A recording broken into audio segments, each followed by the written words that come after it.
Doctor Ahmad لیاقت حسین ایک پاکستانی سیاستدان، column نگار، ٹیلی ویژن میزبان تھے، ایک اعلیٰ درجے کے ٹی وی اینکر تھے اور دنیا بھر میں 500 بااثر مسلمانوں میں 3 بار درج ہوئے۔ وہ پاکستان کی 100 مشہور شخصیات میں شامل تھے۔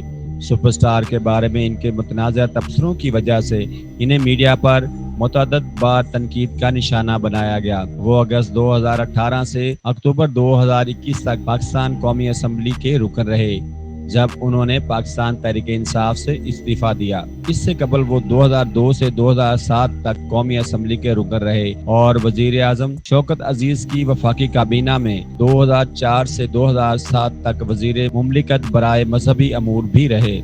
وہ 9 جون 2022 کو اپنی رہائش گاہ پر اپنے کمرے میں دم گھٹنے کی وجہ سے انتقال کر گئے۔ پولیس کے مطابق جنریٹر کی وجہ سے ان کا گھر دھوئیں سے بھرا ہوا تھا۔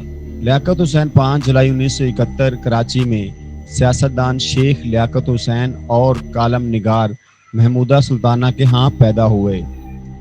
لیاقت حسین FM 101 پر ریڈیو براڈ کاسٹر تھے۔ وہ رمضان ٹرانسمیشن کی میزبانی کے لیے جانے جاتے تھے۔ انہوں نے اپنے ٹیلی ویژن کیریئر کا آغاز پاکستان ٹیلی ویژن کارپوریشن سے کیا، لیکن اس کے فوراً بعد ہی انہیں برطرف کر دیا گیا۔ انہوں نے 2001 میں جیو ٹی وی کو بانی ممبر کے طور پر جوائن کیا۔ انہوں نے مذہبی پروگرام عالم آن لائن کی میزبانی کی۔ 2010 میں لیاقت حسین نے جیو ٹی وی اور ARYQ ٹی وی کے مینجمنٹ ڈائریکٹر اور ARY کے ڈیجیٹل ایگزیکٹو ڈائریکٹر کے طور پر کام کیا۔ انہوں نے وہاں مذہبی پروگرام عالم اور عالم کی میزبانی کی۔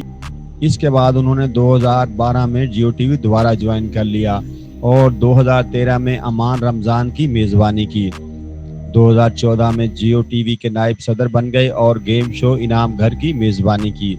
2014 میں اس نے ایکسپریس میڈیا گروپ کے طور پر صدر اور ڈیلی ایکسپریس پر مذہبی مواد کے گروپ ایڈیٹر کے طور پر شمولیت اختیار کی اور پاکستان رمضان کی میزبانی کی۔